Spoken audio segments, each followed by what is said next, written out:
వశిష్ఠ గీత 2వ అధ్యాయం నేటితో సమాప్తం. ఈ మహాగ్రంథమునకు 4 పేర్లు ఉన్నాయని ఇదివరకు మీకు చెప్పినాము, తిరిగి జ్ఞాపకం చేస్తున్నాము. యోగ వాసిష్టం ఒక పేరండి, జ్ఞాన వాసిష్టం ఇంకొక పేరు, వాసిష్ఠ మహారామాయణం, వశిష్ఠ గీత. ఈ 4 పేర్లో ఏది విన్నప్పటికీ ఒకే గ్రంథం అని చెప్పి మీరు అనుకోవాలి. అయితే వశిష్ఠ గీత, జ్ఞాన వాసిష్టం శ్లోకాలండి తగ్గించారండి. 32,000 శ్లోకములు ఒరిజినల్ మూల గ్రంథం. వాసిష్ఠ మహారామాయణం, యోగ వాసిష్టం ఈ 2 మూల గ్రంథాలు ఒకే ఇదని 32,000 శ్లోకాలు. దాంట్లో నుంచి ముఖ్యమైనటువంటి శ్లోకములు తీసి వశిష్ఠ గీత అని ఏర్పాటైందండి. జ్ఞాన వాసిష్టం కూడా అంతే. అయితే జ్ఞాన వాసిష్టంలో ఇంకా తగ్గించినారండి శ్లోకాలు, 6,000. దీనిలోనండి 8,000 శ్లోకాలు పైన ఉన్నాయి వశిష్ఠ గీతలో. అయితే 32,000 శ్లోకాలని చెప్పి మనం అనుకుంటున్నామా, దానిలో కూడా ఆ విధంగానే రాసి ఉన్నదండి గ్రంథంలో 32,000 శ్లోకాలని.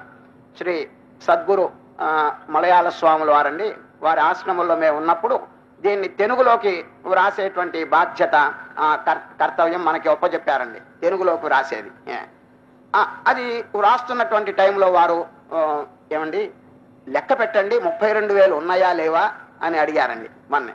ఆ మహాగ్రంథం మొదటి నుంచి చివరి వరకు అన్ని శ్లోకాలు లెక్క పెడితే 28,000 వచ్చినాయండి. 28, 4,000 శ్లోకాలు కాలగర్భంలో పోయినాయండి.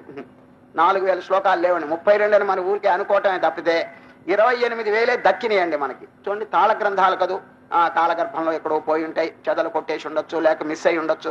ఏదో మనకి ఇప్పుడు దక్కింది ఏమిటంటే 28,000 అండి. సరే, ఆ 28,000 ఆ అద్భుతమైనటువంటి గ్రంథం మొదటి నుంచి చివరి వరకు కనుక చదివితే నిజంగా జీవితంలో నుండి ఒక మార్పు తప్పకుండా వచ్చి తీరుతుందండి. కారణం, ఈ వశిష్ఠ మహర్షి అనుభవపూర్వకంగా బోధించారండి. కేవలం ఓకల్ నాలెడ్జ్ అంటే నోటితో చెప్పడం కాదు, ఎక్స్పీరియన్స్, ప్రాక్టికల్ నాలెడ్జ్, అది అనుభవించి చెప్పినటువంటి విషయం కాబట్టి ఇది కేవలం పరమసత్యం. దానిలో శిష్యుని కూర్చోబెట్టి గురువు గారు ఏ విధంగా బోధ చేస్తారో ఆ విధంగా ఉంటుందండి. అన్ని ఉపమానములు, ఉపమేయములు, అనేక కథలు. ఇక్కడ మన సమయం లేక మనం విచారణ చేయటం లేదు, కానీ ఇక ముందు అండి 3వ అధ్యాయం దగ్గర నుంచి చాలా కథలు వస్తాయి. ఒక్క కథ మాత్రం ప్రతిరోజు ఇక్కడ విచారణ మనం చెప్తామండి. ఒక్క కథకి మాత్రం అవకాశం ఉంటుంది ఇక ముందు. ఈ రోజు మాత్రం కథ లేదండి. వశిష్ఠ మహర్షి అద్భుతమైనటువంటి జ్ఞానం శ్రీరామచంద్రునికి ప్రబోధం చేయటం నిన్ననే ప్రారంభం చేశారండి కదండి. మొట్టమొదటి ఏం బోధ చేశారు? ప్రయత్నం. ఆ మహనీయుడు ఏం బోధ చేశాడు చెప్పండి? విశ్వామిత్రుడు ఆత్మవిశ్వాసం. రామచంద్రునికి విశ్వామిత్రుడు బోధించింది ఆత్మవిశ్వాసం. ప్రతివారు తన మీద తనకు విశ్వాసం లేకపోతే ఏ కార్యక్రమం కూడా జరగదండి. ఏ కార్యక్రమం జరగదు. హనుమంతుడు చూడండి, వీరందరూ సముద్ర ఒడ్డుకు వచ్చారండి. ఆ సుగ్రీవుడు సీత అన్వేషణ కోసం 4 దిక్కుల్లో వారి సైన్యం అంతా పంపించేశారు, వానర సైన్యం. ఈ దక్షిణపు దిక్కులోనండి అంగదుడు, హనుమంతుడు, జాంబవంతుడు వీరంతా దక్షిణ దిక్కులో వెతకటానికి బయలుదేరారండి. వెతికి ఎక్కడ కనిపించలేదు. ఆఖరికండి సముద్రపు ఒడ్డుకి చేరారు. ఇక అంగదుడు చెప్పినాడు, ఈ లాభం లేదు, టైం దాటిపోయింది, 1 నెల రోజులు మాత్రమే మనకు గడువు ఇచ్చారు సుగ్రీవుడు. 1 నెల రోజులు దాటితే ఇంకా అందరికీ చావేనండి, మరణశిక్ష పెట్టేశాడు. అందుకనే సుగ్రీవాజ్ఞ అంటారు. తప్పదు, ఎడతిరిగి అక్కడికి వెళ్తే చావాల్సిందే. ఎందుకంటే వీరికి లేట్ అయింది. ఒక గుహలో ప్రవేశించారండి వీరందరూ. గుహలో ప్రవేశించే దానికి అంతు లేకపోయింది. తిరిగి అక్కడే టైం చాలా వరకు అయిపోయిందండి. ఇక ఆ గుహలో నుంచి బయటకు వచ్చేటప్పటికి కాలం అతీతం అయిపోయింది. అందువల్ల ఎడతిరిగి మరణశిక్ష ఖాయం అని చెప్పి అందరూ అనుకుని అంగదుడు ఏం చెప్పినాడంటే, ఆ సుగ్రీవుడి చేతిలో చచ్చేదానికంటే మనం ఇక్కడే ప్రాయోపవేశం, ఉపవాసం చేసి ఇక్కడే సముద్ర పొట్టునే చనిపోతాం అని చెప్పి ఆ సైన్యం అంతా అక్కడ చేరారండి. ఎక్కడ? సముద్ర పొట్టుకి. అక్కడ జటాయువు యొక్క అన్నగారు చూడండి, సంపాతి చూడండి, జటాయువు యొక్క అన్న ఆ పర్వతం మీద కూర్చుంది, వీరందరినీ చూస్తున్నదండి. ఆ సంపాతి నెమ్మదిగా కిందకి దిగి వీరందరూ ఎందుకు ప్రాయోపవేశం చేస్తున్నారు ఆ ప్రశ్న అడిగితే కారణం చెప్పారండి. వెంటనే, ఏమండి మీరేం చావబాకండి, సీత యొక్క గుర్తు నేను చెప్తాను, ఇదిగో లంకాపట్టణం, ఈ సముద్రం దాటితే అక్కడ లంకాపట్టణం ఉంది, ఆ లంకాపట్టణం రావణాసురుడు సీతమ్మని పెట్టాడు, మీరు ఏదో విధంగా కనుక సముద్రాన్ని దాటినారా తప్పకుండా సీతను చూడగలరు అని ఆ సంపాతి చెప్పినటువంటి వాక్యం చేత అందరికి ధైర్యం వచ్చిందండి. ధైర్యం వచ్చి ఇక సముద్రం ఎట్లా దాటవలను అనే ప్రశ్న వచ్చిందండి. ఒక్కొక్కరు వారి వారి యొక్క అనుభవం, వారి వారి యొక్క శక్తి సామర్థ్యం అంత చెప్పుకుంటున్నారండి. కొందరు ఏం చెప్పినారు, మేము అవతలకి వెళ్ళగలమే గాని తిరిగి రాలేము అని కొందరు అన్నారు. ఈ విధంగా ఒక్కొక్కరు తమ సామర్థ్యాన్ని చెప్పుకుంటూ ఉంటే హనుమంతుడండి ఈ సభలో లేకుండా అక్కడెక్కడో దూరంగా కూర్చుని ఏదో ఆలోచిస్తున్నాడండి. ఎవరు? హనుమంతుడు. ఈ రంగంలోకి రాలేదండి. ఈ అందరూ మాట్లాడుకుంటున్నారే, అక్కడ లేరు. ఎక్కడో ఏకాంతంగా ఉండి హనుమంతుడు చింతన చేస్తుంటే జాంబవంతుడు లేచి నెమ్మదిగా హనుమంతుడి దగ్గరికి వెళ్ళి, ఆంజనేయులు వారు, హనుమంతుడు గారు, మీ శక్తి అపారమైనటువంటిది, అందరూ సముద్రం దాటాలని ప్లాన్లు వేస్తున్నారు, మీరు కూడా దయచేయండి, రాండి, మీ శక్తి ఒక్కసారి చూపించండి, మీలో అఖండమైనటువంటి శక్తి ఉన్నది, ఈ సముద్రం ఇటువంటిది కాదు, ఎన్ని సముద్రములైనా దాటేటువంటి సామర్థ్యం మీకు ఉన్నది, కాబట్టి బయలుదేరండి అని ఆ అంగదుడు ప్రేరేపణ చేశాడండి. ఎవరిని? హనుమంతుడు. దాని ముందండి తన శక్తిని గూర్చి తనకేమి ఆ విశ్వాసం అంత లేదండి. వారికి ఏదో శాపం ఉన్నట్టుగా చెప్తారు కొందరు. తనలో అఖండమైనటువంటి శక్తి ఉన్నప్పటికీ నాలో ఇంత శక్తి ఉందని హనుమంతుడికి తెలియదండి. అది జాంబవంతుడు చెబితే అప్పుడు తెలుసుకున్నాడండి, ఓహో నాలో ఇంత శక్తి ఉందా అని. ఒక్కసారండి జంప్ గంతు వేస్తారు, అవతల ఒడ్డుకి వెళ్ళిపోతారండి. ఎవరు? హనుమంతుడు. ఆత్మవిశ్వాసం ఎంత ముఖ్యమైందో చూడండి. తన మీద తనకు నమ్మకం లేకపోతే ఏ కార్యక్రమం జరుగుతుంది చెప్పండి. కనుక ప్రతివారు ఏ స్వరూపం చెప్పండి. నిన్న వివేకానంద యొక్క వాక్యం మీకు చెప్పాను ఇంగ్లీష్ లో. ఎంత అద్భుతమైన వాక్యం అండి. ఎస్సెన్స్ అంతా 2 వాక్యములు చెప్పేశారు. ఎవరు? Vivekananda. Each soul is potentially divine. ఇదండి నంబర్ 1 మొదటి మాట. ప్రతి జీవి జడమైనటువంటి దేహం కాదు, ఘనీభవించినటువంటి సచ్చిదానంద స్వరూపం. ఇది జ్ఞాపకం పెట్టుకోమంటాడు. The goal is to manifest the divinity within. మానవుని యొక్క లక్ష్యం ఏమిటంటే ఆ లోపల ఉన్నటువంటి ఆత్మను అనుభవించడం, అది సాక్షాత్కరించడం. దీన్ని ఏదో విధంగా మీరు కర్మయోగం, భక్తి యోగం, రాజయోగం, మీ ఇష్టం ఏ మార్గం ద్వారా అయినా దీన్ని సాధించాలి. దీన్ని realization of his own self. అది తన యొక్క ఆత్మను ఏదో విధంగా సాక్షాత్కరి. Do this either by work or worship or psychic control by 1 or more or all of these and be free అంటాడు. తప్పించుకోవాలి దీంట్లో నుంచి, ప్రకృతి బంధనంలో నుంచి. కర్మయోగం గాని, భక్తి యోగం, రాజయోగం, ధ్యాన యోగం ఏదైనప్పటికీ మీరు అనుసరించి దీన్ని తరించాలి. ఇదే సమస్త శాస్త్రముల యొక్క సారం అని వివేకానంద చెప్పినారు. కాబట్టి మన గమ్యస్థానం, మన యొక్క కర్తవ్యం ఏమిటో కొంచెం జాగ్రత్తగా ఆలోచించాలని. ఏమిటి చెప్పండి? మన యొక్క యథార్థ స్వరూపం తెలుసుకోవాలండి. అది కనుక తెలుసుకుంటే ఎంతో విశ్వాసం, ధైర్యం ఇవన్నీ ఏర్పడుతుందండి. నేను శరీరం అని అనుకుంటే ఎవరికైనా ధైర్యం వస్తుందా చెప్పండి? ఈ శరీరం దెబ్బతింటుందేమో, ఇది చనిపోతుందేమో అని, దాన్ని ఈ రోగం వస్తుందేమో అనే భయం వాడిని బాధిస్తూ ఉంటుందండి. దిశ వశిష్ఠ మహర్షి ముందు ముందు చెప్పబోతాడు. ఏమని తెలుసండి? రామచంద్ర, కృశోతి దుఃఖీ బద్ధోహం హస్తపాదాదిమానహం ఇతి భావానురూపేణ వ్యవహారేణ బధ్యతే. బధ్యతే బంధింపబడతాడు. ఎప్పుడు? ఇదిగో ఇటువంటి భావనలు కలిగి ఉంటే. ఎటువంటి భావనలు? వేనండి. కృశోతి దుఃఖీ, నేను కృషించిన వాడిని, నేను దుఃఖం గలవాడిని, 2 చేతులు గలవాడిని, 2 కాళ్ళు, ఇదే నా స్వరూపం అని ఎవరైనా అనుకుంటే, ఈ భౌతికమైనటువంటి శరీరమే నా యొక్క స్వరూపం అని ఎవరైనా అనుకుంటే, బధ్యతే ఈజ్ బౌండ్ అంటాడు. వాడు కట్టబడ్డాడు తాళ చేత, వాడు దుఃఖం అనుభవిస్తాడు. చూడండి ఎంత చక్కగా చెప్పి. కృశోతి దుఃఖీ బద్ధోహం హస్తపాదాదిమానహం ఇతి భావానురూపేణ వ్యవహారేణ బధ్యతే. బంధింపబడతాడు. మరి ముక్తిని ఎప్పుడు పొందుతాడో మళ్ళీ వెంటనే కింద చెప్తాడు. నాహం దుఃఖీ నమే దేహో బంధ కస్యాత్మని స్థిత ఇతి భావానురూపేణ వ్యవహారేణ ముచ్యతే. ముచ్యతే, వీడు విడుదల పొందుతున్నాడు. ఎప్పుడు? ఇటువంటి భావాలను కలుగు చేసుకుంటే. నాహం దుఃఖీ, నాకు దుఃఖం ఏ కాలంలో కూడా లేదు. నాహం దుఃఖీ నమే దేహో, ఈ దేహం నాది కాదు, నేను చూచేవాడిని. I'm separate from the body, I'm not the body అనేటువంటి భావన ఎవరికైనా ఉంటే చూడు. నాహం దుఃఖీ నమే దేహో బంధ కస్యాత్మని స్థిత. ఆత్మకి బంధనం అనేది ఏ కాలం ఉంది? ఎప్పుడూ లేదు. ఇతి భావానురూపేణ వ్యవహారేణ ముచ్యతే. ఇటువంటి పాజిటివ్ థాట్స్, ఆప్టిమిస్టిక్ థాట్స్, ఇటువంటి గంభీరమైనటువంటి భావముల చేత ముచ్యతే, మానవుడు విడుదల పొందుతున్నాడు. కనుక పదే పదే మననం చేయాలండి. శివోహం శివోహం, నా యొక్క నిజస్వరూపం ఇది అని చెప్పేసి చక్కగా మీరు ఎంత జపమన్నా చేయండి, ఎంత ధ్యానం చేయండి, ఎంత పారాయణం, ఎన్ని తీర్థయాత్రలు ఎంతైనా చేయండి, ఈ ఆత్మ విచారం లేకుండా ఎప్పుడూ మోక్షం కలగదండి. అది మాత్రం ఈ ఇతరమైనటువంటి పుణ్యకార్యములు ఎందుకంటే చిత్తము శుద్ధం చేయటం కొరకు, ప్యూరిఫై ది మైండ్.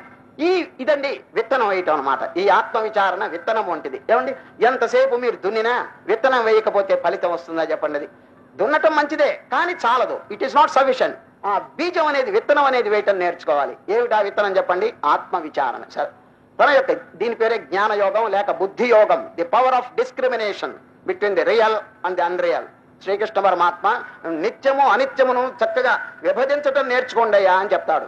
ఇప్పుడు కాదండి, ముందు 13వ అధ్యాయం దగ్గర నుంచి విభాగం విభాగం అని ప్రతి అధ్యాయమును కూడా ఇదే పేరండి. దాదాపు విభాగ యోగం. విభాగం అంటే ఏమిటి? రెండు వస్తువులు కలిసిపోయినాయి, మంచి చెడ్డ, పవిత్రం లేదా అపవిత్రం, ఈ రెండు కలిసేటప్పుడు ప్లీజ్ డివైడ్. అది రాక్షసులు దేవతలు ఒక చోట ఉంటే ఎట్లాగే చెప్పండి, ఈ రాక్షసులను కొంచెం తరివేయాలండి. ఇది గమనార్థంతు రక్షసాం ఆగమార్థంతు దేవానాం. అది ఆ దేవులను ఆహ్వానించవలను, ఈ రాక్షసుల్ని తరివేయాలి. ఇంతేనండి వేదాంతం అంటే, ఇంకేం లేదు. మురికి నీటిని బయటికి పారద్రోలాలి. ఏమంటే రోజు చేస్తున్నారు లేదా ఇంట్లో చెప్పండి? పొద్దున్నే లేవంగానే ఇళ్ళంతా కడిగి ఆ మురికి నీరంతా బయటికి పంపిస్తుంటారు. పంపటం కాదండి, అవి వెళ్ళకపోతే నీళ్లు ఒక చీపిరి గట్ట తీసుకుని వెళతావా లేదా, బయటికి వెళతావా లేదా, తోసి తోసి తోసి ఆ మురికి నీటిని అవతల సాగనంపుతారు. ఇక మంచినీరు అక్కడెక్కడ బావి ఉన్నదండి, మంచినీళ్ళ బావి, అక్కడ బిందె తీసుకుని నెత్తిని పెట్టుకుని ఊరేగించుకుంటూ మంగళం గురుదేవాయ అని చెప్పేసి దానికి గౌరవం ఇచ్చి ఇంటికి తీసుకొస్తారు. చూడండి, మంచినీటికి ఎంత గౌరవం, ఈ మురికి నీటికి ఎంత అవమానం. చూడండి, మురికి నీటిని ఎవరైనా గౌరవం చేస్తారా? ఏమండి, ఒక మురికి నీరు నెత్తిన పెట్టుకుని ఎవరైనా ఊరేగిస్తూ తెస్తారా చెప్పండి? లేదు కదా. దానికి శాపం, అవతల పో, ప్లీజ్ క్విట్. ఈ బ్రిటిష్ వాళ్ళు ఏ విధంగా గాంధీ మహాత్ముని క్విట్ ఇండియా అని చెప్పి అవతలకి సాగనంపాడో, అదే విధంగా దుర్గుణములు అనేది ఈ రాజ్యంలో చేరిపోయినాయండి. శత్రువులు, ఆ శత్రువులు వచ్చి ఈ రాజ్యం మాది అని చెప్పి అనాది కాలం నుంచి ఇక్కడ పీఠం వేశారండి. ఎవరు? ఈ కామ క్రోధ లోభమోహ ఈ వీళ్ళున్నారే, అరి అంటారు వీళ్ళు. షట్ అంటే 6 మంది శత్రువులు వచ్చి ఇక్కడ చేరారు. మరి మానవుడికి శాంతి ఎక్కడండి? వాడి దేశంలో వాడి నేలలో వీళ్ళందరూ వచ్చి చేరారు. చేరి ఏమంటున్నారు? మేము లేవం, ఇక్కడ నుంచి లేవం, ఎందుకంటే మాకు హక్కు భుక్తాలు ఉన్నాయి, ఇక్కడ అనేక వేల జన్మల నుంచి మేము ఇక్కడ అనుభవిస్తున్నాం అని చెప్పి వాళ్ళు వెళ్ళకపోతే ఏం చేయాలి చెప్పండి? ముముక్షు అయిన వారు అయ్యా దయచేస్తారా లేదా అని చెప్పి హఠం వేసి వాళ్ళని ఏదో విధంగా బయటికి సాగనంపాలండి. శ్రీకృష్ణ పరమాత్మ అదే చెప్పారు. దైవ అసుర రెండు ఉన్నాయి. ఈ అసురు వాటిని బయటికి తరివేసేయండి అంటారు. చూడండి, దంభో దర్పోభిమానశ్చ క్రోధః పారుష్యమేవచ అజ్ఞానం చాభిజాతస్య పార్థ సంపదమాసురీం. ఆసురీం అసుర లక్షణాలండి. ఈ వీటిని బయటికి సాగనంపటం చాలా ముఖ్యమైన విషయం. కొత్త వాటిని ఆహ్వానించడం, ఈ శత్రువులందరినీ బయటికి తోలటం. చూడండి, భరతుడు ఏం చెప్పాడు చూడండి. కామ క్రోధశ్చ లోభశ్చ దేహే తిష్టంతి తస్కరాః. తస్కరాః దొంగలు చేరిపోయినారు దేహంలో ఎప్పుడు అనాది కాలం నుంచి. ఎవరు? ఈ వీళ్ళందరూ. కామ క్రోధశ్చ లోభశ్చ దేహే తిష్టంతి తస్కరాః. ఎందుకు చేరారు తెలుసిన? జ్ఞానరత్న అపహారాయ. జ్ఞానం అనేటువంటి రత్నం అపహరించడానికి, దొంగిలించడానికి చేరారు. కాబట్టి తస్మాత్ జాగ్రత్త జాగ్రత్త, కొంచెం హెచ్చరికతో ఉండవయ్యా, వీళ్ళందరినీ బయటికి తరివేసేయండి అని చెప్పి చక్కగా ప్రబోధం చేసినారు. ఎవరండి? భరతుడు. వారిని రాత్రి గంటలు కొట్టడానికి ఏర్పాటు చేశారండి. ఎక్కడో ఒక్కొక్క గంట కొట్టడం, అర్ధరాత్రి ఒక్కొక్క చక్కని శ్లోకం చెప్పడం. ఆ శ్లోకాలు చాలా వైరాగ్య ప్రపూరితంగా ఉంటాయండి. అది ఆశయాబద్ధతే లోకో కర్మణ బహుచింతయ ఆయుక్షీణం నజానాతి తస్మాత్ జాగ్రత్త జాగ్రత్త. జనులు ఆశ చేత బంధింపబడుతున్నారు కాబట్టి దీన్ని తొలగించవలను అని ఇంకొక శ్లోకం చెప్తారండి.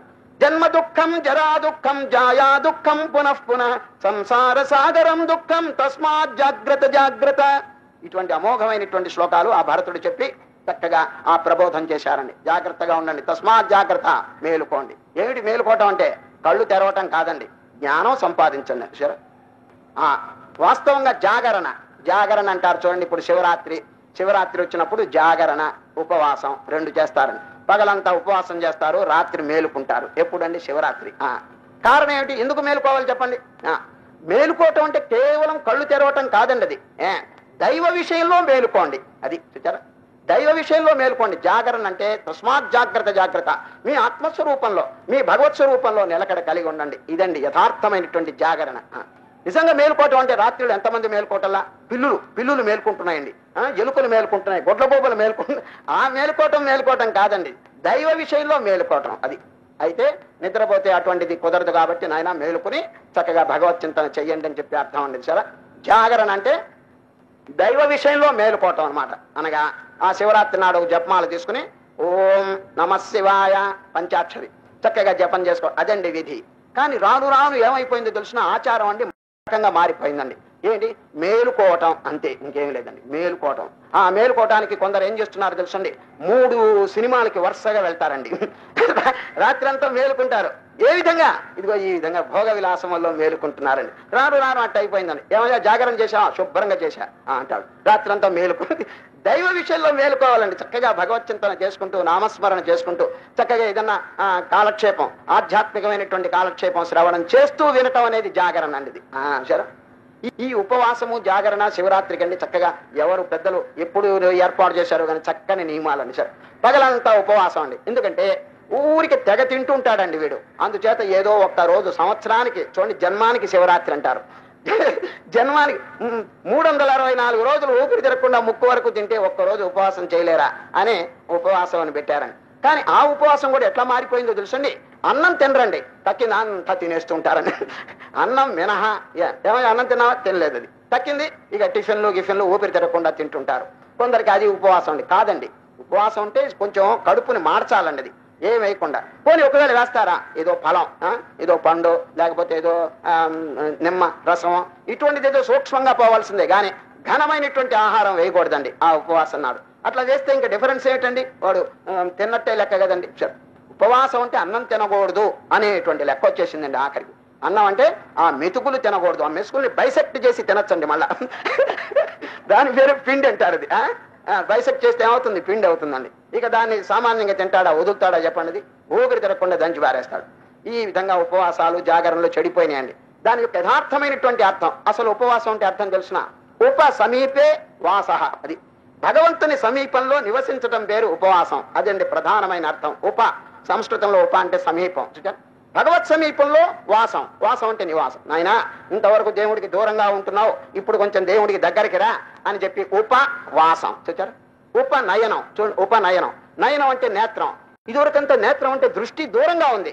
ఇప్పుడు ఈ వటు అంటే బ్రహ్మచారికి ఉపనయనం చేసి ఒడుగు చేసి చక్కగా గాయత్రి మంత్రం ఉపదేశం చేసిన ఆయన నీ కన్ను, నీ దృష్టి దేవునికి దగ్గరికి తీసుకురా అని చెప్పేసి మహామంత్రం ఉపదేశం చేస్తారు. గాయత్రి మంత్రం ఉపనయనం.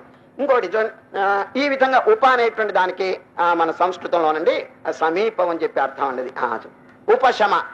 చివరికి ఉపశమ ప్రకరణం వస్తుందండి ఈ యోగ వాసిష్టంలో. చివర నిర్వాణ ప్రకరణానికి ముందుగా 5వ అధ్యాయం, దాని పేరు ఏమిటి తెలిసిన? ఉపశమ ప్రకరణం. శమ, శమ అంటే శాంతి. ఎక్కడ శాంతి? ప్రపంచంలో శాంతి ఏదో కొద్దిగా లభిస్తున్నది. It is not permanent peace. పూర్ణమైనటువంటి శాంతి ఎక్కడ దొరుకుతుందంటే భగవంతుని సమీపంలో. అది పర్మనెంట్ పీస్ అండి, ఇంకా దానికి తిరుగులేదు. కనుక ఉపశమం పొందండి అని పెద్దలు చెప్పడానికి కారణం అది. పూర్ణమైనటువంటి శాంతి. ఇప్పుడు ముఖ్యంగా నేను చెప్పదలించింది ఏమిటంటే, ఆ విశ్వామిత్రుడు చెప్పినటువంటి బోధ మొట్టమొదటిలో ఒక్కరోజు చెప్పిన అమూల్యమైనటువంటి బోధ చెప్పారు. ఏమిటి? ఆత్మవిశ్వాసం. చూచారు? ఆ ఆత్మవిశ్వాసం, తన మీద తనకు నమ్మకం లేకపోతే అసలు ఏ కార్యక్రమం కూడా జరగదండి. అది కనుక తాను కేవలం నిత్య శుద్ధ బుద్ధ ఆత్మస్వరూపం, ఏనాటికైనా దాన్ని రియలైజ్ చేయాలి, తెలుసుకోవాలనేటువంటి పూర్ణ విశ్వాసం, పట్టుదల మానవుడికి ఉండాలండి. సరే, దానికి సంబంధించిన ఒక చిన్న విషయం. పూర్వం శంకరాచార్యులు వారండి, శంకరాచార్యులు వారు పాదచారి అయి చక్కని ఆధ్యాత్మిక ప్రచారం చేస్తున్నారండి. ఎవరు? శంకర భగవత్పాదులు. పోతుంటే అనేక గ్రామంలో అక్కడక్కడ చక్కని ప్రబోధం చేస్తూ పోతున్నారు. వారు రాబోతున్నారు ఒక గ్రామానికి, రేపు వస్తారండి. ఆ గ్రామంలో నుండి దంపతులు ఉన్నారండి, భార్యాభర్తలు. వారికి సంతానం లేదండి. బహుకాలం సంతానం లేక వ్రతములు చేసి, తీర్థయాత్రలు చేసి, జపాలు చేసి అనేక చేసినా కలగలేదండి. ఆఖరికి ఒక పిల్లవాడు పుట్టాడండి, ఒక మగ పిల్లవాడు. ఎవరికి? ఆ దంపతులకి. ఆ పిల్లవాడు పుట్టిన కొద్దిసేపటి వరకు ఏదో కొంచెం ఏడవటం, అరవటం ఉందండి, శబ్దం రావటం. కొద్ది కాలం అయిన తర్వాత అండి నోరు పడిపోయిందండి. అంటే మోగవాడు అయిపోయినాడండి.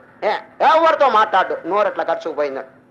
తల్లిదండ్రులకి ఎంత దుఃఖం కలిగిందంటే, పిల్లవాడు లేకపోయినా ఒక రకంగా ఉంది, కానీ వీడు పుట్టి ఈ రోగం తగిలించుకున్నాడే, రామ రోగం వచ్చింది అని పరమ బాధపడి అనేక వైద్యులు, చికిత్సలు, ఇవన్నీ ఎక్కడికి వెళ్ళి ఎవరిని అడిగినా కూడా ఏదో ఒక చికిత్స చెప్పడం, దాన్ని ఆచరించడం, కానీ మోగతనం పోలేదండి. ఇంత బాధపడుతున్నారు ఎవరు? చూడండి, ఒక్కడే కుమారుడు, ఆయనేమో ఈ విధంగా రోగగ్రస్తుడైపోయినాడు, నోరు మూసుకుపోయింది, మోగవాడైపోయినాడు. ఈ విధంగానండి 12 సంవత్సరాలు వచ్చిందండి ఆ పిల్లవాడికి. చూడండి, 12 సంవత్సరాలు గడిచిపోయింది. ఆ తల్లిదండ్రుల యొక్క దుఃఖం అపారంగా ఉందండి. అప్పుడు ఎవరో సలహా చెప్పారు, ఏమండి, మహాత్ముని యొక్క దర్శనం, వారి యొక్క సంకల్పం, వారి యొక్క స్పర్శ, నమస్కారం చేయి, ఇవన్నీ అమోఘమైనటువంటి శక్తి కలిగి ఉన్నాయి. శంకర భగవత్పాదాచార్యులు రేపటి దినం మన గ్రామానికి రాబోతున్నారు ఈ ప్రచారం చేసుకుంటూ.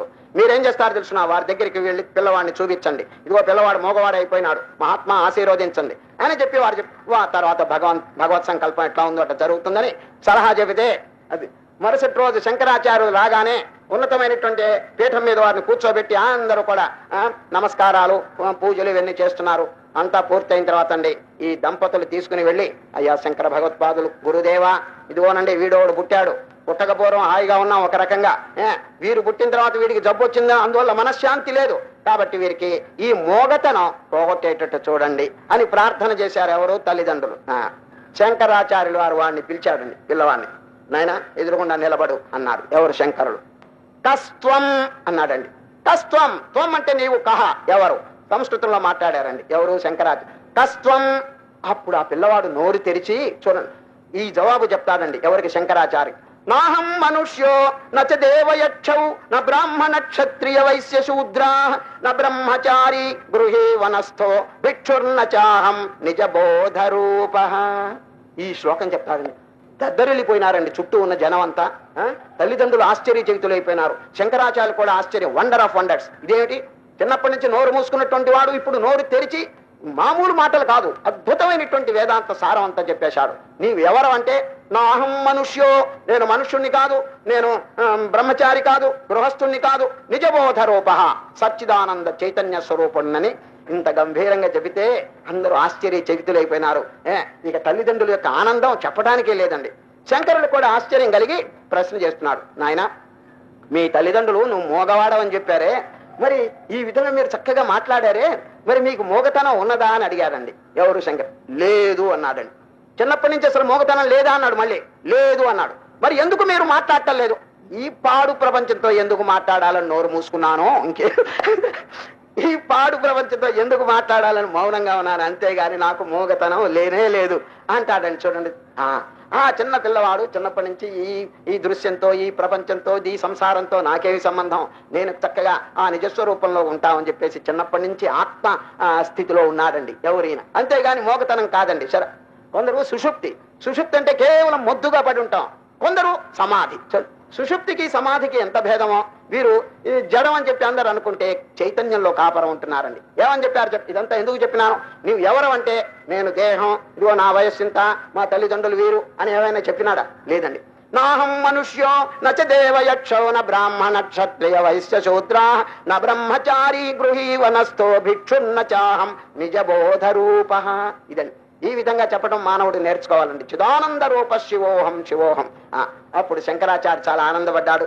తల్లిదండ్రులారా, మీ అదృష్టం పండింది, వీరికి అసలు మోగతనం లేదట, చిన్నప్పటి నుంచి చక్కని ఆత్మజ్ఞానంలో స్థితి కలిగి ఉన్నారు, కాబట్టి మీరు ధన్యులు, ఈ పిల్లవాడిని తీసుకుపోండి అని శంకరాచార్య అంటే, తల్లిదండ్రులు ఏమన్నారు తెలిసిన, మహాత్మా, ఎవరి యొక్క దర్శనం చేత వీరికి ఇంత మార్పు వచ్చిందో అటువంటి మహానుభావులకి వీరిని సమర్పించాలని అభిప్రాయం కలిగింది, దయచేసి మీరు వెంట తీసుకుపోండి అన్నారండి.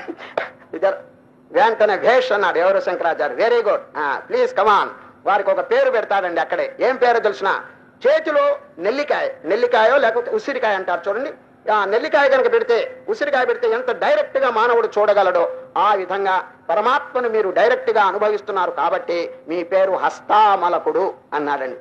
హస్తం అంటే చేతిలో, ఆమలకం, ఆమలకం అంటే నెల్లికాయ, ఉసిరికాయ అని ప్రత్యక్షంగా ఏ విధంగా చూడగలుగుతాం ఆ విధంగా you are seeing God directly. అది కాబట్టి మీకు హస్తామలకుడు అని పేరు పెట్టానని శంకరాచార్య వారికి పేరు పెట్టి చక్కగా వారి శిష్యవర్గంలో చేర్చుకున్నాడండి. ఇప్పటికి కూడానండి వారికి ఒక పీఠం ఉందండి. ఎవరికి? హస్తామలకుడి. నలుగురికి పీఠాలు, 4 వైపులా. శంకరాచార్య మఠాలు ఇప్పుడు కూడా చక్కగా నడుస్తున్నాయి. శృంగేరి, అటు ఋషి పైన ఉత్తర దేశంలో హిమాలయాల్లో ఉందండి ఒకటి, తర్వాత ద్వారక, తర్వాత పూరి. 4 శిష్యుల్ని అక్కడ పెట్టేసినారు. చక్కగా ఇప్పటికి కూడా కార్యక్రమాలు జరుగుతున్నాయి. సరే, జ్యోతిర్మఠం అండి ఉత్తర దేశంలో జ్యోతిర్మఠం. ఈ విధంగా ఇది ఎందుకు చెప్పినానంటే, జీవుడు కేవలం పరమాత్మ స్వరూపుడే గాని ఈ దేహం కాదండి. దేహం మధ్యలో వచ్చింది, మధ్యలో పోతుందండి. అజ్ఞానం చేత వచ్చింది, కర్మ చేత వచ్చిందండి. ఆ కర్మను కనుక జ్ఞానం అనే అగ్ని చేత కనుక దగ్ధం చేస్తే ఇక వాడికి ఇక దేహ సంబంధమైంది ఏది ఉండదు. పునరావృత్తి రహిత శాశ్వతమైనటువంటి కైవల్యం ఈ జీవితంలోనే వాడికి లభిస్తుందండి. సరే, కాబట్టి తన ఆత్మ, తాను ఆత్మస్వరూపుడు కాబట్టే తన మీద అందరికంటే ఎక్కువ ప్రేమ ఉంటుందండి మానవుడికి. బాగా జ్ఞాపకం చేసుకోండి. బంధువుల మీద కంటే, ఈ మిత్రుల మీద కంటే, ఇతరుల మీద కంటే తన మీద ఎక్కువ ప్రీతి ఉంటుందండి. ఇది బాగా గమనించండి. ఏదైనా తన విషయం ముందు తన సుఖం చూసుకుని తర్వాత అందరి సుఖం చూస్తాడండి. ఇది కారణం ఏమిటి?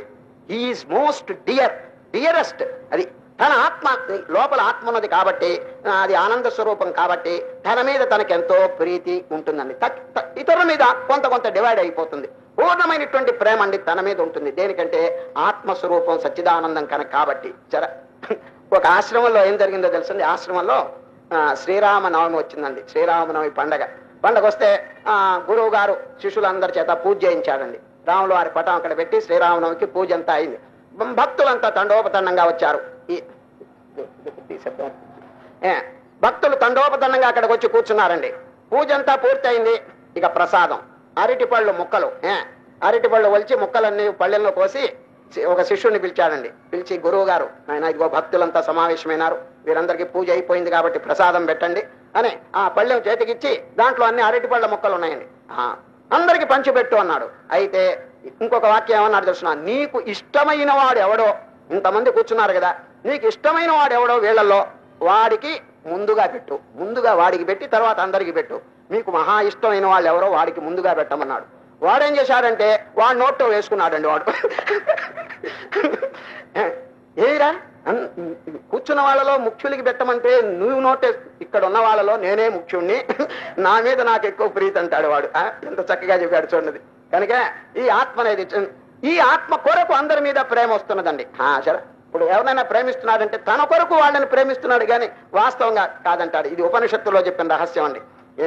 యాజ్ఞవల్కుడు మైత్రేయి అనేటువంటి తన భార్య గారికి చెప్తాడండి. ఇది నవారే పత్యుకామాయ పతిప్రియో భవతి ఆత్మనస్తు కామాయ పతిప్రియో భవతి ఆత్మావారే ద్రష్టవ్య శ్రోతవ్యో మంతవ్యో నిధిధ్యాసితవ్య.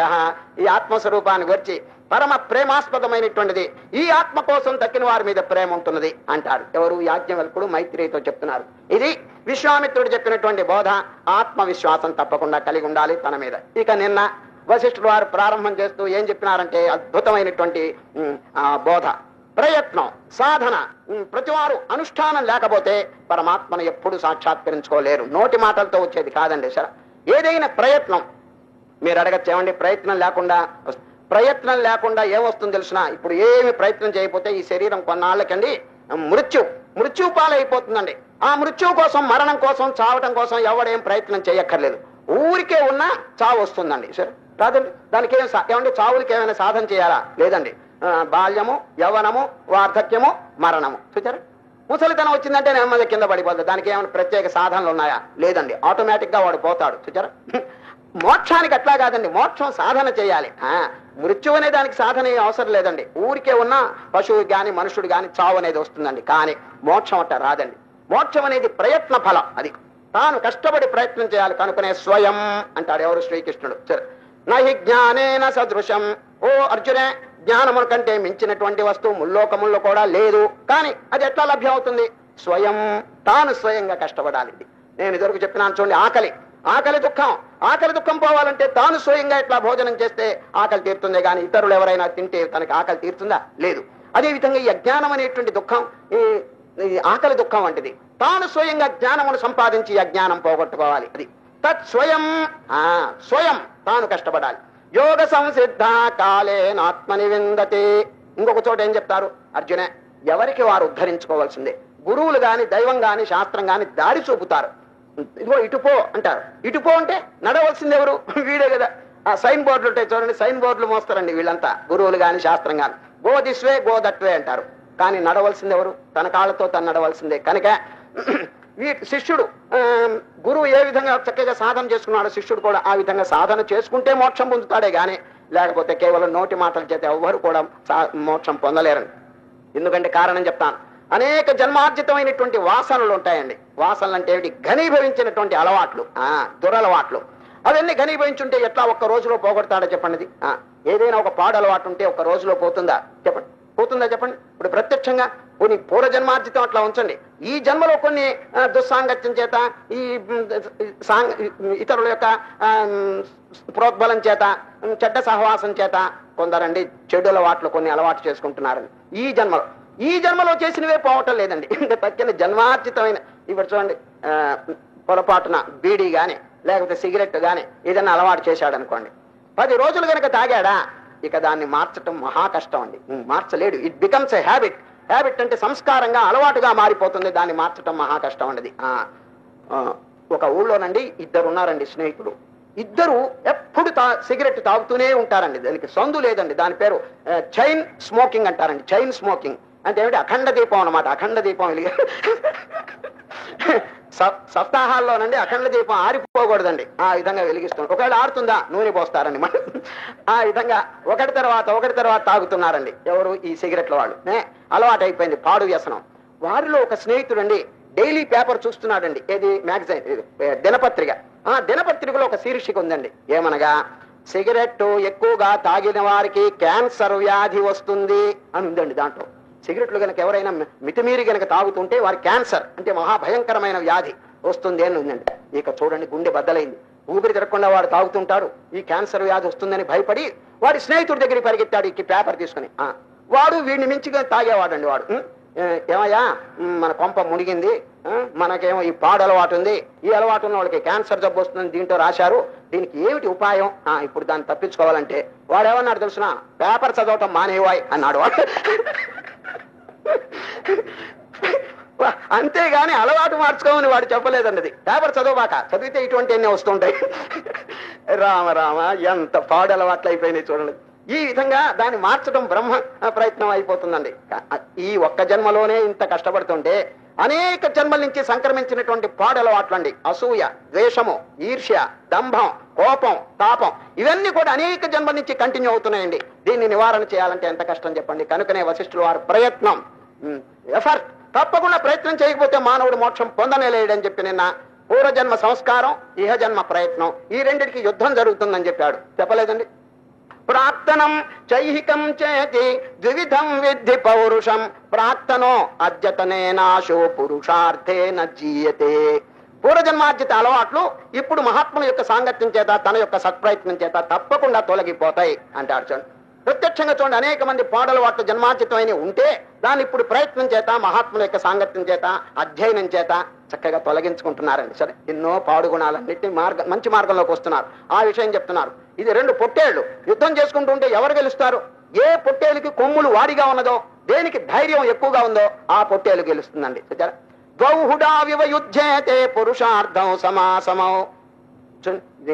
హుడావివ 2 పొట్టేళ్ల వల్ల ఈ 2 యుద్ధం చేసుకుంటున్నాయి. ఇప్పుడు శుభ సంస్కారం, పూర్వజన్మార్జితమైన అశుభ సంస్కారం. ఏది బలవత్తరంగా ఉంటుందో అది జయిస్తుందండి. దానికి దృష్టాంతంగా విశ్వామిత్రుని చూపిస్తాడు. నాయన రామచంద్ర, విశ్వామిత్రుడు ఒక సామాన్యమైనటువంటి రాజు అయినప్పటికీ చక్కగా సాధన చేసి ఇంద్రియములన్నింటినీ అరికట్టి మొట్టమొదట రాజర్షి, తర్వాత బ్రహ్మర్షి అయినాడంటాడు. విశ్వామిత్రేణ మునిన దైవముత్సృజ్య దూరత పౌరుషేణైవ సంప్రాప్తం బ్రాహ్మణ్యం రామనాన్యత. ఈ విధంగా నిన్న దినం వశిష్ఠుల వారండి చక్కగా ప్రయత్నమును గురించి చెప్పారు. ఈ సందర్భంలో ఒక చిన్న విషయం చెప్తున్నాను. ఒక రైతు అండి, ఊరు బయట ఒక ఎకరం పొలం ఉందండి. ఆ రైతు గారికి ప్రతిరోజు ఆయనకు ఒక ఎద్దు బండి ఉంది. దాంట్లో ఎరువులు వేసుకుని అక్కడికి వెళ్లి తోలుకుని వస్తుంటాడండి. ఆ పొలంలో ఒకనాడు ఏమైందంటే బండి నిండా ఎరువు వేసుకున్నాడు. ఆ పొలానికి తోలుకుపోతుంటే మార్గ మధ్యంలో కుంభవర్షం, బ్రహ్మాండమైన వర్షం కురిసింది. బండి తడిచిపోయింది, ఎరువు తడిచింది, వాడు తడిచిపోయినాడు, ఎద్దులు తడిచిపోయినాయి. ఇక ఏం చేస్తుందంటే ఈ నేల బురద అయిపోయిందండి. ఆ బురదలో ఈ చక్రం దిగబడిపోయింది. దిగబడిపోయి బండి కదలలేదండి. ఇంకా ఎద్దులు లాగలేక నిలబడిపోయినాయి. ఏమి చెయ్యాలని వాడికి ఆలోచన వచ్చి, వాడు ఎవరో తెలుసు, ఆయన ఇష్ట దైవం హనుమంతుడు అండి. ప్రతిరోజు హనుమంతుడు పటం అక్కడ పెట్టుకుని పూజ చేస్తాడు. ఓం దండకం చెప్తుంటాడు. శ్రీ ఓం శ్రీయాంజనేయ ప్రసన్నాంజనేయ అని దండకం చెప్తుంటాడు. ఇష్టదైవం నేను దొరికి మీకు ఒక్కొక్కరికి ఒక్కొక్క ఇష్టదైవం అండి. ఒకరికి రాముడు అంటే ఇష్టం, ఒకరికి శివుడు అంటే ఇష్టం, ఒకరికి కృష్ణుడు అంటే ఇష్టం, ఒకరికి దేవి, ఒకరి గణపతి, ఇంకొకరికి సూర్యుడు. ఈ విధంగా ఒక్కొక్కరికి ఇష్టదైవం. ఏమండి, వారి ఇష్టదైవాన్ని వారు బాగా ధ్యానం చేసుకోవచ్చు. ఈ రైతు గారికి ఇష్టదైవం ఎవరో తెలిసిన హనుమంతుడు. ప్రతిరోజు హనుమంతుడు పటం పెట్టి పూజ చేస్తుంటాడు. ఇప్పుడు పెద్ద ఆపత్తు వచ్చేసింది. ఏమిటి ఆపత్తు? కుంభవర్షం కురుస్తున్నది, ఎద్దు బండి నడవటం లేదు, చక్రాలు కూరుకుని పోయినాయి. ఏమి చెయ్యాలని వాడికి ఆలోచన వచ్చి ఆ బండి వదిలేసి పక్కనే ఒక చెట్టు ఉందండి. బండి ఇంకా కదలటలేదు, ఎద్దులు ఆగిపోయినాయండి. ఆ చెట్టు కిందకి వచ్చి ఏమండి కూర్చున్నాడు. ఇక చూడండి, వారి ఇష్టదైవాన్ని ప్రార్థన చేయటం మొదలు పెట్టారు. ఓం శ్రీ ఆంజనేయ ప్రసన్నాంజనేయ. అయ్యా హనుమంతుడు గారు దయచేయండి, ఇప్పుడు పెద్ద ఆపత్తు వచ్చింది నాకు అని ప్రార్థన చేశాడు తన ఇష్టం. వాడి ప్రార్థన ఫలించింది. వెంటనే హనుమంతుడు అక్కడ ప్రత్యక్షమై, నాయన ఎందుకు నన్ను పిలిచావు అని అడిగా. ఆ బండి కొంచెం నెట్టండి అన్నాడండి వీడు. ఆ బండి కొంచెం నెట్టండి అన్నాడు. ఈ పిచ్చివాడా, నువ్వు దర్జాగా చెట్టు కింద కూర్చుని హాయిగా నన్ను నెట్టమంటావా? నీవు కూడా కొంచెం అట్ట నెట్టినట్టుగా ఉంటే తర్వాత నేను సహాయం చేస్తాను. నువ్వు సోమరిగా కూర్చుని నన్ను నెట్టంటావే. మేము శ్రీరామచంద్రునికి ఎంత సహాయం చేశామో తెలిసిన, నడుం కట్టుకున్నాం, రాళ్ళన్నీ తెచ్చాం, వారధులన్నీ కట్టాం, ఎంతో సేవ చేశాం, కష్టపడ్డాం. నువ్వు సోమరిపోతగా చెట్టు కింద కూర్చుని నన్ను నెట్టు అంటావా? నెట్టడానికైనా నేను వచ్చింది ఇక్కడికి అంటాడని. నువ్వు ప్రయత్నం చేయి, నువ్వేమి చేయకుండా నన్ను చేయమంటే దానికి ఏమైనా అర్థం ఉందా? కాబట్టి నువ్వు ఊరికి అట్ట చక్రం పట్టుకున్నట్టు పట్టుకో కనీసం, అప్పుడు నడవకపోతే నన్ను అడుగన్నాడు. ఈ రైతు గారు వెళ్ళి ఆ చక్రాన్ని నెట్టినట్టుగా అట్టబట్టాడు. హనుమంతుని యొక్క శక్తి చేత వెంటనే నడిచిపోయింది, కదిలిపోయిందండి. చూచారా? ఈ కథ ద్వారా మనం నేర్చుకోవాల్సింది ఏమిటి? మహాత్ముల యొక్క ఆశీర్వాదం, వారి యొక్క అనుగ్రహం తప్పకుండా ఉంటుంది. కానీ వీడు కదిలితే కదా, వీడు ఏవైనా కదులుతుంటే. God helps those who help themselves అంటే ఇంగ్లీష్ లో ఒక వాక్యం. God helps those who help themselves. అందరికీ సహాయం చేస్తాడా? వాడికి వాడు ఏదైనా ప్రయత్నం చేస్తుంటే వాడు ఏదో పుష్ ఇస్తారు. ఈ God will give you stimulus. వెనక నుంచి ఒక పుష్ ఇస్తారు. వీడు అసలు నడవకపోతే ఎట్లా పుష్ ఇస్తారు చెప్పండి. కనుక సోమర్తనానికి అవకాశం లేదని చెప్పి పెద్దలంతా ఘోషిస్తూ, ప్రమాదో బ్రహ్మనిష్టాయాం న కర్తవ్య కదాచన ప్రమాదే జృంభతే మాయా సూర్యాపాయే తమోయథ. ప్రమత్తత అంటే సంస్కృతంలో నుండి బద్ధకం, సోమర్తనం. దీనికి అవకాశం లేదు. దుర్బలుని చేత సోమరి చేత ఆత్మ పొందబడదని ముండకోపనిషత్తు అండి. నాయమాత్మ బలహీనేన లభ్య. నిరుత్సాహవంతుడు నేను పొందుతానో లేదో, మోక్షం అనేది నాకు లభిస్తుందో లేదో అని ఈ విధంగా ఏడవకూడదండి. నిన్న టిట్టిభావం ఆ పక్షిని గురించి మీకు చెప్పాను, ఆ విధంగా ఉండాలండి. పర్సివరెన్స్ ఏమైనప్పటికీ I must realise God in this very birth అనేటువంటి విషయం వాడికి రూఢిపడాలి. అప్పుడు ముందుకు చక్కగా కొనసాగుతాడు, ధైర్యంతో కొనసాగుతాడండి. శ్రీకృష్ణ పరమాత్మ ఏం చెప్పాడు? ధైర్యం లేకపోతే అసలు ఎవరు మాయను జయించలేరు. పిరికి పంద ఎప్పుడు మాయను జయించలేరు. బుద్ధ్యా విశుద్ధయా యుక్తో ధృత్యాత్మానం నియమ్యచ. ధృత్య అంటాడు ఎవరు చివరి అధ్యాయంలో శ్రీకృష్ణుడు. ధైర్యం. ఆ ధైర్యం లేకపోతే ఎవరు ముందుకు పోలేరండి. ఇప్పుడు విద్యార్థి గాని మిలిటరీ వాడు గాని ఎవరైనప్పటికీ సంఘంలో ముందుకు పోవాలంటే వాడికి ధైర్యం ఉండాలని. పిరికి వాడు ఎప్పుడు కూడా వెనకే పడి ఉంటాడండి. కనుక నిన్నటి దినం వశిష్ఠులు వారు చక్కగా హితబోధ చేసి ఈ రోజు కొత్త విషయాలు చెప్తున్నారండి. సమయం లేదు, సంక్షేపంగా చెప్తాను. ఏమిటంటే, ఇప్పుడు ఎక్కడైనా ఒక భవనం, పిల్లలు కూర్చోమని చెప్పండి. ఒక భవనంలో ప్రవేశిస్తుంటే అక్కడ పెద్ద పెద్ద భవనాల్లో నుండి గార్డ్ అంటే ఇక్కడ బాడీగా నిలబడతారండి. ఎవడు? ఆ గేటు దగ్గర పారావాడు. వాడి పర్మిషన్ లేదే ఎవరు లోపలికి పోలేరండి, పోకూడదు. ఒకవేళ పోయినారా వాడు నెట్టేస్తాడు బయటికి. చూచారు? పోనీ వాడి పర్మిషన్ ఉండాలండి. అంచేత అక్కడక్కడ గేట్ కీపర్స్, ఆ గేట్ల దగ్గర మనుషులు ఉంటారు. అదేవిధంగా మోక్షం అనేటువంటి భవనం చూడండి, మోక్షం అనేటువంటిది సౌధంగా వర్ణిస్తున్నాడు ఎవరు? వశిష్ఠులు వారు. మోక్ష సౌధంలోకి ఎవరైనా ప్రవేశించాలంటే 4 ద్వారపాలకులు ఉంటారటండి. అక్కడ 4 ద్వారపాలకులు. ఆ ద్వారపాలకుల్ని జీవితంలో మంచి చేసుకుంటే తప్ప అక్కడికి రానివ్వరటండి. ప్రతి వారు మోక్షం పోవాలని, మోక్షం లభించాలని చెప్పి ప్రయత్నించే మోక్షం అంటే ఏంటి? పరమానందం, పరిపూర్ణమైనటువంటి బ్లిస్, దుఃఖరహితమైనటువంటి శాశ్వత ఆనందం. ఆ ఆనందం అనేది అందరికీ అపేక్ష కదా. ఏమండి, బంధనంలో నుంచి తప్పించుకుని ఈ సంసార తాపత్రయం నుంచి ఎప్పుడు విముక్తుడై నేను పూర్ణమైనటువంటి ఆ సుఖం పొందుతానని అందరికీ అభిప్రాయం ఉంది కదా. అందరికీ మోక్షం పొందాలని ఉంది కదా. మరి తేరగా వస్తుంది ఆ మోక్షం చెప్పండి. ఆ 4 ద్వారపాలకుల్ని జీవితంలో మంచి చేసుకోవాలి. వారెవరో చెప్తున్నారు వినండి. 4 ద్వారపాలకులు. మోక్షద్వారే ద్వారపాలాః చత్వారః పరికీర్తితాః. ఓ రామచంద్ర, మోక్షద్వారంలో 4 ద్వారపాలకులు ఉన్నారు. ఎవరో తెలుసునా? శమో విచారః సంతోషః చతుర్థ సాధు సంగమః. ఈ 4. శమ అంటే ఇంద్రియ నిగ్రహం. ఈ జీవితంలో తప్పకుండా ఇంద్రియములను నిగ్రహించడానికి ప్రాక్టీస్ చేయాలని. ఆ విధంగా ప్రాక్టీస్ చేస్తే అక్కడ వాళ్ళు సన్మానపూర్వకంగా మిమ్మల్ని లోపలికి రానిస్తారు. వశిష్ఠులు వారు జీవితంలో వారిని మంచి చేసుకుంటే, అనగా వారిని చక్కగా ఇక్కడ ప్రయత్నపూర్వకంగా సాధిస్తే ఆ మంచి అలవాటు, ఆ మంచి సాధనలు తప్పకుండా వారు లోపలికి పంపిస్తారు. ఎవరు చెప్పండి? శమో విచారః సంతోష చతుర్థ సాధు సంగమః. మొదటి ద్వారపాలకుడు శమ అంటే ఇంద్రియ నిగ్రహం. జీవితంలో ఇంద్రియ నిగ్రహం అంటే ఎన్ని ఇంద్రియాలు ఉన్నాయి చెప్పండి? 11. 5 కర్మేంద్రియములు, 5 జ్ఞానేంద్రియములు ప్లస్ మనస్సు. దీని పేరు ఏకాదశ. ఈ ఏకాదశి ఇంద్రియములను చక్కగా కంట్రోల్ చేయడానికి ప్రయత్నం చేయాలండి. ఏమండి, ఇంద్రియముల యొక్క స్వభావం ఏమిటంటే మనం చెప్పినట్టు అవి నడవండి. మనం చెప్పినట్టు నడవు, వాటి ఇష్టం వచ్చినట్టు మనం నడవాలి. అది ఆ విధంగా తయారైపోయిందండి. అనేక జన్మల నుంచి అది బాగా ప్రామినెన్స్, పట్టు వాటి చేతిలో ఉందండి.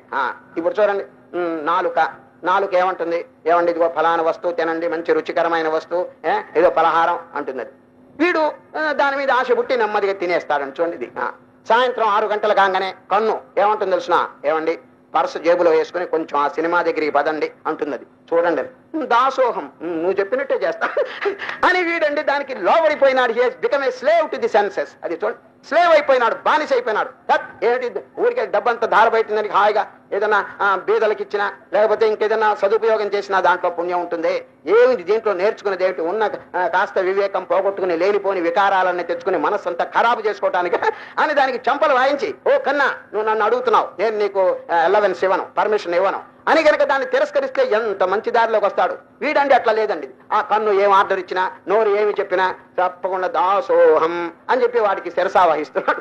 అందుచేత ఇంద్రియ నిగ్రహం ఎక్కడ ఉంటుంది చెప్పండి? ఇష్టం వచ్చినట్టు ఆడించి వారేస్తున్నాయండి ఆ ఇంద్రియములు.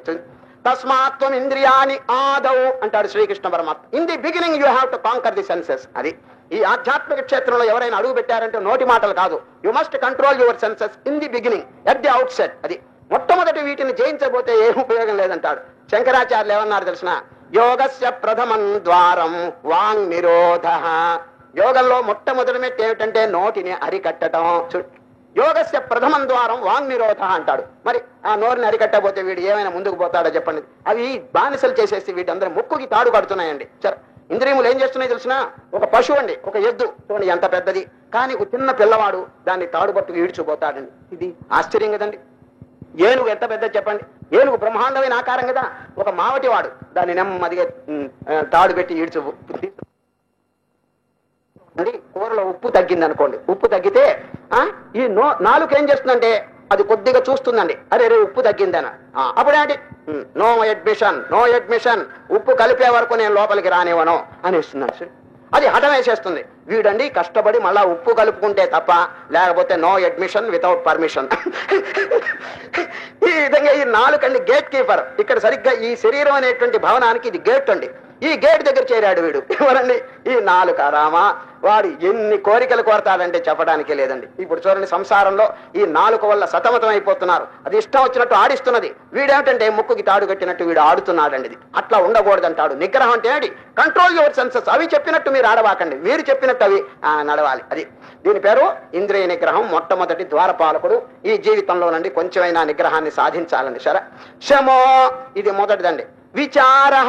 ఇక రెండవది ఏమిటంటే విచారణ, ఆత్మ విచారణ.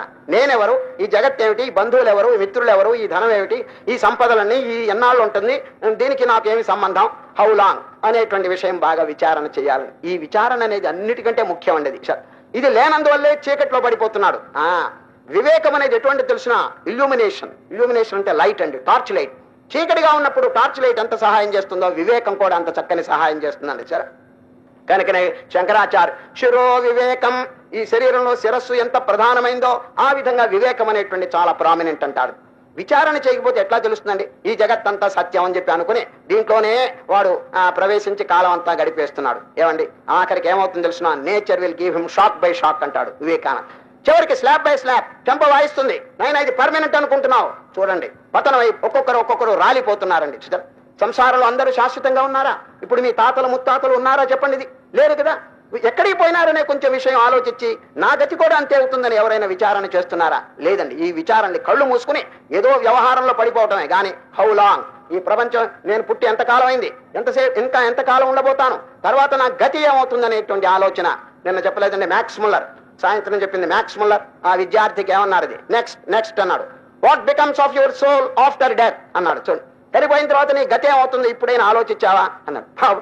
ఐసీఎస్ చదివాడే గాని ఇటువంటి ఆలోచనలు ఏమైనా ఉన్నాయా చెప్పండి. కనుక చక్కగా విచారించాలి. ఏమైపోతాం, భవిష్యత్తులో ఏమైపోతుంది ఈ శరీరం, వీళ్ళందరితో వియోగం కలుగుతుంది కదా, దానికి ఇప్పటి నుంచే సిద్ధపడాలి. ఆ వైరాగ్యం కలిగి శాశ్వతంగా మన వెంట వచ్చేది ఏదో దాన్ని పట్టుకోవాలి.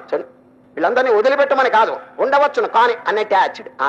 తామరాకు మీద నీటి బిందె వలె తగులుకోకుండా సంసారంలో ఉండాలని. సంసారంలో ఉండటం తప్పు కాదండి. శ్రీకృష్ణ పరమాత్మ ఏం చెప్పాడు? నాయనా మాం అనుస్మర యుద్ధచ. అది యుద్ధచ అంటే నీ వ్యవహారం చేసుకో, నీ క్షత్రియ ధర్మమైనటువంటి యుద్ధం చేసుకో, కానీ ప్రధానమైనది ఏమిటి? శాశ్వతమైన వస్తువుని జ్ఞాపకం పెట్టుకోవడం. మాం అంటే నన్ను అంటే ఎవరు? పర్మనెంట్. అది పర్మనెంట్ వస్తువు అని తక్కినంత అక్షరం వారు అక్షరం. అక్షరమైనటువంటి వస్తువును పట్టుకోవటం మానవుని యొక్క కర్తవ్యం అన్నది. చేస్తున్నాడా? లేదు కదా. ఈ క్షరమైన వస్తువులనే పట్టుకుని ఊగులాడుతున్నాడు. ఆఖరికండి కన్ను మూసేటప్పటికి ఏం మిగులుతుంది చెప్పన్నది? ఏమీ లేదండి. దీన్ని పట్టుకుని ఆఖరికి ఆ శాశ్వతమైన వస్తువును కొంచెమైనా గనక పట్టుకుంటే వారు రక్షిస్తారు.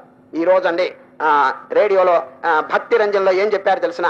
చంద్రశేఖరమాశ్రయే మమ కింకరిష్యతి వై యమః. చంద్రశేఖరాష్టంగం చెప్పారండి. ఎంత ఆనందంగా ఉంటుంది. యముడంటే ఏంటి? ఆపత్తులు, దుఃఖం, నరకం. ఇది మనని బాధించదు. ఎప్పుడు? చంద్రశేఖరమాశ్రయే. చంద్రశేఖరుడు అంటే పరమశివుడు. ఎవరండి పరమశివుడు? పర్మనెంట్ వస్తువు. అది శివుడన్నా రాముడన్నా కృష్ణుడన్నా ఊరికే రూపాలని చెప్పి మీరు అనుకోవద్దండి. బ్యాక్గ్రౌండ్ లో ఏముందంటే సచ్చిదానందం, చైతన్యం. ఆ చైతన్యమైనటువంటి వస్తువుని కనుక ఆశ్రయించినారా ఇక దుఃఖం అనేది లవలేశం ఉండదు. కింకరిష్యతి వై యమః. యముడు నన్నేం చేయగలడని చెప్పి అక్కడ ప్రశ్న చేస్తాడు. ఎవరండి? మార్కండేయుడు. ఆ విధంగా పూర్ణమైనటువంటి శాశ్వతమైనటువంటి వస్తువుని మానవుడు ఆశ్రయించాలి. అప్పుడండి వారికి శాంతి, సుఖము, జన్మరాహిత్యం కలుగుతుంది. లేదే ఈ నశించిపోయే పదార్థముల మీదే టైం అంతా నాశనం చేస్తున్నాడు. అవే పెద్ద గొప్ప అని చెప్పి మురిసిపోతున్నాడండి. సరే, ఉదస్తమానం వీటిని పట్టుకునే. ఒక ఊళ్ళో ఏం జరిగింది తెలుసండి? ఒక వర్తకుడు ఉన్నాడండి. వర్తకుడు లక్షలు సంపాదించాడు. అంత్యకాలం వచ్చిందండి. ఆయనకు పెద్ద కొట్టు ఉందండి. ఊళ్ళో కొట్టుంది. ఆ కొట్టులో వ్యాపారం భలే బ్రహ్మాండంగా జరుగుతుంటుంది. పిల్లలు కూడా బాగా పెద్దయి ఎక్కువచ్చినారండి. వ్యవహారంలో ఈ కొట్టు చూడటంలో వాళ్ళను కూడా పెట్టాడండి. ఈయన వ్యాపారం, కుమారులు కూడా వ్యాపారం, చక్కగా కొట్టు నిర్వహిస్తున్నారు. ఇక చూడండి, వార్ధక్యం, ముసలితనం వచ్చింది. పడక మీద పండుకున్నాడు. అనేక మంది చికిత్స చేశారు డాక్టర్లు. ఏం ఉపయోగం లేకపోయింది. ఇంకా కొద్దిసేపట్లోనండి ప్రాణం పోబోయే టైం అండి. కానీ ప్రజ్ఞ బాగా ఉందండి, మాట్లాడుతున్నాడు. ఆ టైంలో వారి కుమారులు ఎక్కడెక్కడో పెద్ద పెద్ద వారందరూ వచ్చేసారండి. వచ్చి ఆ మంచం చుట్టూ చేరారండి. వారికి 3 కొడుకులండి. పెద్దవాడు, మధ్యవాడు, చిన్నవాడు, 3 అండి. ఆ 3 కూడా వచ్చేసారండి. వచ్చి అందరూ ఏడుస్తున్నారండి. ఏడుస్తుంటే ఆ కన్ను మూసుకునే ఆయన అడుగుతున్నాడు. పెద్దబ్బాయి ఎక్కడున్నాడు? కన్ను మూసుకునే అడుగుతున్నాడండి. ఇంకా కొద్దిసేపట్లో పోబోతాడు. పెద్దబ్బాయి ఎక్కడున్నాడు అని అక్కడ వాళ్ళందరినీ అడిగాడు. పెద్ద ఆయన గారు ఇక్కడే ఉన్నాడు, ఇక్కడే మీ మంచం పక్కనే ఉన్నాడు పెద్దబ్బాయి. నడిపోడు ఎక్కడున్నాడు అని అడిగాడు. వాడు ఇక్కడే ఉన్నాడు, ఏడుస్తున్నాడు అని చెప్పి. చిన్నోడు ఎక్కడున్నాడు అని అడిగాడు. వాడు ఇక్కడే ఉన్నాడు. చీచి కొట్టు దగ్గర ఒక్కడూ లేకుండా అందరు ఇక్కడే అందరు ఇక్కడే చావాలంటారా? ఒక్కడు పదంటారా కొట్టు దగ్గర ఆయన. వాడు లోకమే వదిలిపెట్టిపోతున్నాడు. ఇంకా కొట్టు వచ్చిందండి వాడికి అడ్డు. చూడండి, అంత్యకాలంలో ఇటువంటి పాడు సంస్కారాలన్నీ పెట్టుకుంటే వచ్చే జన్మలో ఎట్లా పుడతాడు చెప్పండి. దాన్ని పట్టుకుని గట్టిగా కౌగులించుకుంటున్నాడండి. ఎంతకాలం ఉంటుంది వాడు? చూడండి, ఆ అభిప్రాయంతో చచ్చిపోతే శ్రీకృష్ణ పరమాత్మ ఆయన అంత్యకాలంలో అయినా కనీసం ఆ సంస్కారం కలుగు చేసుకోండి అని గీతలో చెప్పలేదు. అంతకాలే చ మామేవ స్మరన్ ముక్త్వా కలేబరం యః ప్రయాతి సమద్భావం యాతి నాస్త్యత్ర సంశయః. చక్కగా ఇప్పుడు రామనామం, కృష్ణనామం ఇవన్నీ చూడండి, అంత్యకాలంలో ఇటువంటి భావాలు కలిగి ఉండటం కాదు. అన్నిటిని మర్చిపోయిన ఆ శాశ్వతమైన వస్తువుని ఓం, ఆ ప్రణవం చక్కగా జపం చేయమని శ్రీకృష్ణ పరమాత్మ రేపు 8వ అధ్యాయంలో చెప్తారు. అక్షర పరబ్రహ్మయోగం. ఓం ఇత్యేకాక్షరం బ్రహ్మ వ్యాహరన్ మామనుస్మరన్ యః ప్రయాతి త్యజన్ దేహం సయాతి పరమాంగతిం. ఆ ఓంకారం ఏమండి, అంత్యకాలంలో అకస్మాత్తుగా ఓంకారాలు వస్తాయా ఎవరికైనా? యావత్ జీవితం తస్మాత్ సర్వేషు కాలేషు మాం అనుస్మర. జీవితం అంతా నన్ను స్మరణ చేస్తూ ఎప్పుడెప్పుడు అవకాశం ఉంటుందో అప్పుడు కనుక జపం ధ్యానం. అంత్యకాలంలో చక్కగా సంస్కారం. గాంధీ గారు చూడండి, అకస్మాత్తుగా షూట్ చేసేటప్పటికి హా రామ్ అని కింద పడిపోయినాడు. ఆ తారకమును ఉచ్చరిస్తూ వారు దాటిపోయినారు. ఆ తారకం ఎందుకు వచ్చింది చెప్పండి? జీవితం అంతా ఎప్పుడెప్పుడు అవకాశం ఉందో రఘుపతి రాఘవ రాజారాం పతిత పావన సీతారాం అని రామనామం నిరంతరం ఉచ్చరిస్తున్నందుకు కారణం చేత అభ్యాసవశాత్తు చివరికి ఆ రామనామం వచ్చిందండి. ఆ అభ్యాసం లేకపోతే అకస్మాత్తుగా వస్తాయి ఆ మాటలు. కనుక ఈ విచారణ చేయమంటాడండి. శమము 2వ ద్వారపాలకుడు ఎవరంటే విచారణ. శమో విచార సంతోష. 3వ ద్వారపాలకుడు ఎవరో తెలుసండి? సంతుష్టి. సంస్కృతంలో ఎక్కడైనా సంతోషము అని వస్తే తెలుగులో సంతోషం కాదండి. తెలుగులో సంతోషం అంటే ఆనందం. సంస్కృతంలో సాటిస్ఫాక్షన్, తృప్తి. ఎక్కడైనా సంతోషం అనే పదం కనుక సంస్కృతంలో వస్తే దాని అర్థం ఏమిటంటే నాట్ హ్యాపీనెస్ బట్ సాటిస్ఫాక్షన్. అది తృప్తి. ఏదో భగవంతుడిచ్చింది చాలని చెప్పి తృప్తి ఉండాలి కానీ ఊరికి ఆశ అనేది పిశాచం. దాన్ని వెంట పరిగెత్తకూడదండి. ఆశా పిశాచం. దాన్ని ఎక్కడొక్కడ ఫుల్ స్టాప్ చెప్పి పెట్టి ఏదో చాలు భగవంతుడిచ్చిందని. చూడండి, ఎక్కువగా సంపాదించాలంటే ఈ కాలంలో అన్యాయం, అధర్మం చేయకపోతే ఆ డబ్బు సంపాదించడం కుదురుతుందండి.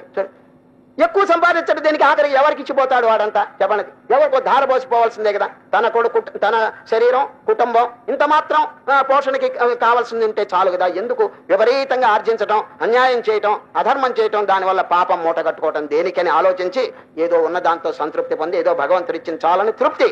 ఆ తృప్తి ఎవరికి చెప్పండి? లేదు. ఓహో తృష్ణ, తృష్ణ అంటే ఆశ, పిశాచం వాడిని వెన్నంటుతుందండి. ఏదో కొంత ఉంటే దాని చాలదని ఇంకా కొంచెం, అది వస్తే ఇంకా కొంచెం, ఈ విధంగానండి అసంతుష్టి. ఇది సంతోషం అనేది చక్కగా ద్వారపాలకుడి కింద వర్ణిస్తారండి. ఒక బీదవాడండి, బీదవాడు కుటుంబం చాలా పెద్దదండి. ఇది కుటుంబం చాలా పెద్దది, దాన్ని పోషించలేక అవస్థపడుతున్నాడు ఎవరు? బీదవాడు. ఇంట్లోనండి దేవుడు పటం పెట్టాడు.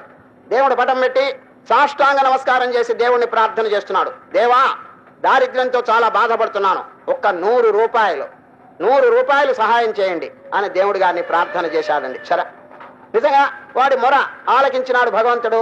100 రూపాయలండి పొట్లం కట్టి ఆ కిటికీలో నుంచి కింద పడేసిన, అక్కడ కింద పడేయటం జరిగిందండి. 100 రూపాయలు భగవంతుడు ఆయనకి ఇచ్చినాడు. ఆ శబ్దం వినంగానే పరిగెత్తాడు. ఏమిటి శబ్దం కిటికీలో అయిందని. అక్కడికి వెళ్తే ఒక పొట్లం ఉందండి. ఆ పొట్లం విప్పినాడండి.